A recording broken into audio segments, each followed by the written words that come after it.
può essere, non vedo perché no.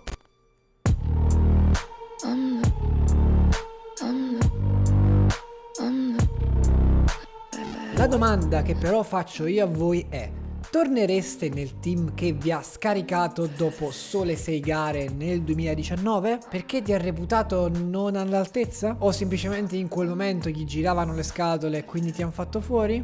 Beh, io non lo so. Qualcuno vedrebbe ciò come una sfida, come voler ritornare per far vedere a tutti quelli che gli sono andati contro che si sbagliavano, mentre altri non metterebbero più piede in quel posto. E ci sta, assolutamente. Però hey, io sono Tonio e iscrivetevi mentre vi racconto quello che è stato un po' il percorso travagliato di Red Bull, a dimostrazione del fatto che se sei una merda puoi comunque vincere il mondiale. Non era questo il messaggio che dovevo mandare?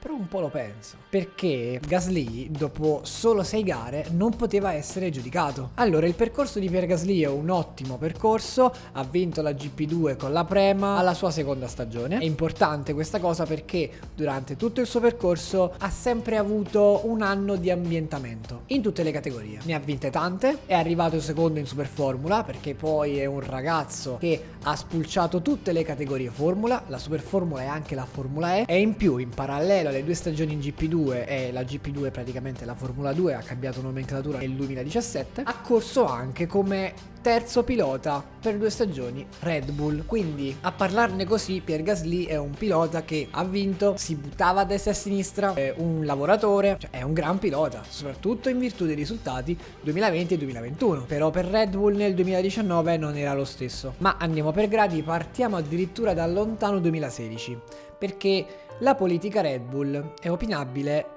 a me non piace, è aziendalista, quindi da un lato capisco perché fanno determinate mosse, però mi sembra eticamente scorretta. È il 2016, Gasly corre in GP2, mentre in Formula 1 abbiamo in Red Bull Ricciardo e Kvyat. Ricciardo pilota concreto e affermato, mentre Kvyat viene da una stagione non proprio delle migliori nel 2015 e quindi è un po' in bilico. Questa situazione barcollante di Gasly viene confermata nel 2016, tant'è che dopo poche gare verrà sostituito da Max Verstappen. Non lo salverà neanche il Gran Premio della Cina, che lo vede terzo. Non c'è niente da fare, complice anche una testa calda, ricordo il battibecco Vettel-Kvyat, non lo ricordo con piacere. Alla fine si opta per Max Verstappen. C'era un grande Carlos Sainz che l'ha messo molto in difficoltà, però alla fine l'olandese la spunta. Verstappen debutta quell'anno col Gran Premio di Spagna e gli va molto molto bene. Vinse al debutto, ricordo molto bene quella gara, e Kvyat probabilmente in quel momento non l'ha proprio amato, ecco. Sta di fatto che ha perso il confronto con Daniel Ricciardo,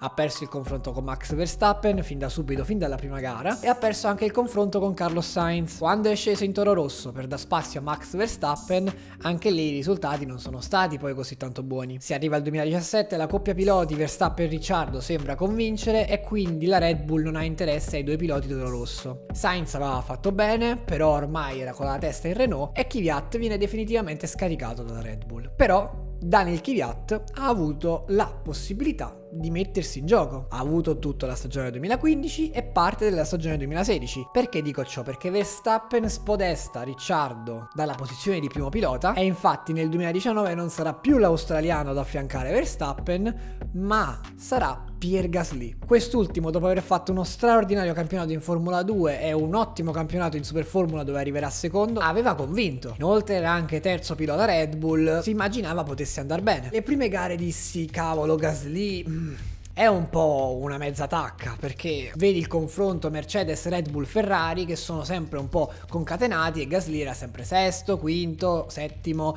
non faceva proprio bene. Però presi proprio a male il fatto che dopo 6 gare la Red Bull l'ha sostituito ad Alexander Albon. Già con Kvyat la reputo una cosa ingiusta, ma dopo sole 6 gare Gasly non aveva potuto esprimere il suo potenziale. Quell'anno la Red Bull fece fronte a un cambio molto importante. Ok, la vettura è stata disegnata secondo anche le indicazioni di Gasly, però quando mi fai uno stravolgimento così grande, ossia vai a cambiare il motore, cambi tutto il design della vettura, cambi tutta l'aerodinamica, cambi un sacco di cose. Gasly, essendo abituato a un'altra vettura, ci sta che all'inizio fatichi. Il punto è che Verstappen è un fenomeno e quindi mentre Gasly avrebbe avuto bisogno del suo percorso percorso un pelo più tranquillo, Verstappen alternava alti e bassi, ha portato a casa anche un paio di vittorie quell'anno. Però c'è da dire che non è che abbia poi massacrato la concorrenza. Il fatto che non siano riusciti a rimpiazzare subito Daniel Ricciardo, il fatto che la Ferrari si sia piazzata sopra di loro, ha generato un po' di malumori. E, ricordando anche il passato con Kvyat, hanno ben deciso di prendere Gasly e di quasi scaricargli tutta la colpa addosso. Hanno preso Albon e Albon ha fatto gli stessi identici risultati di Pierre Gasly. Gasly quindi retrocede in Toro Rosso. Per fortuna, e dico per fortuna, Gasly ha avuto la caparbietà e la freddezza di dimostrarsi un grande pilota anche in Toro Rosso quell'anno. Giusto o non giusto, sicuramente non l'avrai presa bene moralmente. Invece il merito che gli deve essere attribuito è il fatto di essersi riscattato, di aver messo a tacere tutti quelli che gli andavano contro, portando a casa addirittura un podio, vincendo il confronto addirittura con Lewis Hamilton. Albon finirà la stagione, non è andato benissimo, l'anno successivo 2020 altrettanto Albon ha deluso, mentre Gasly conferma il suo stato di forma, ottimi risultati che hanno culmine a Monza, dove vinse la sua prima gara. Il GP del Brasile è stato rocambolesco, il Gran Premio d'Italia è stato rocambolesco, però quando ha avuto la possibilità non ha avuto niente di meno di Hamilton e niente di meno di Sainz, ha dimostrato di saper gestire e di saper attaccare.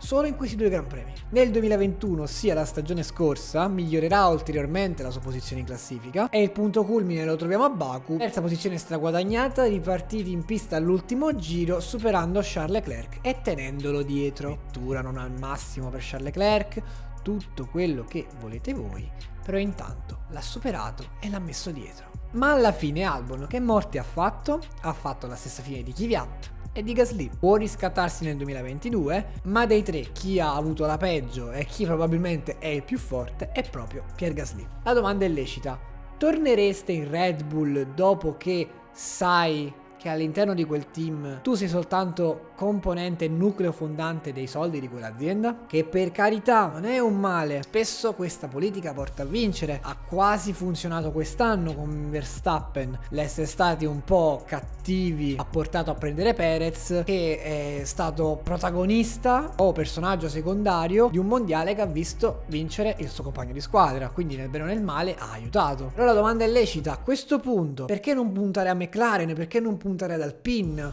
Lo prenderei in Ferrari se non avessi una coppia ottima che è quella Sainz-Leclerc. Puntare in McLaren avrebbe senso, non vi sono voci concrete, questa è una mia suggestione. Però prendere il posto di Daniel Ricciardo potrebbe essere una soluzione. Io sono un po' scettico che la Red Bull possa ripetersi l'anno prossimo, non tanto perché Verstappen non è capace, Verstappen è sicuramente capace, ma perché la Honda sta per lasciare Red Bull. Quanto potrà mai investire su questo team? O semplicemente in un contesto così pieno di incognite potrebbe non averla meglio. Alpine, ci sono delle voci concrete al riguardo, ma sposereste un progetto incognita? Qualcuno mi può dire ci sono ottime voci dalla Francia riguardo una macchina performante, riguardo una buona macchina. Ho visto tra l'altro anche il video di Amos, anche lui parla di un Alpine che può avere una possibilità. Però ragazzi, il mio punto di vista è: Ferrari ha una possibilità, Mercedes è il campione in carica dei costruttori, Red Bull ha il campione del mondo, Aston Martin ha speso i milioni e i miliardi, McLaren ha la stessa possibilità di Ferrari nel poter performare, qualcuno deve perdere. Io credo che la suggestione McLaren, per quanto non esistano voci a riguardo, e lo ripeto un'altra volta, sarebbe la scelta migliore per lui, perché ha un occhio al futuro. Meglio la rivincita, per modo di dire, o il cambiare totalmente strada per stare tranquillo e poter lavorare in santa pace? Ecco, questa forse è la domanda che dobbiamo farci.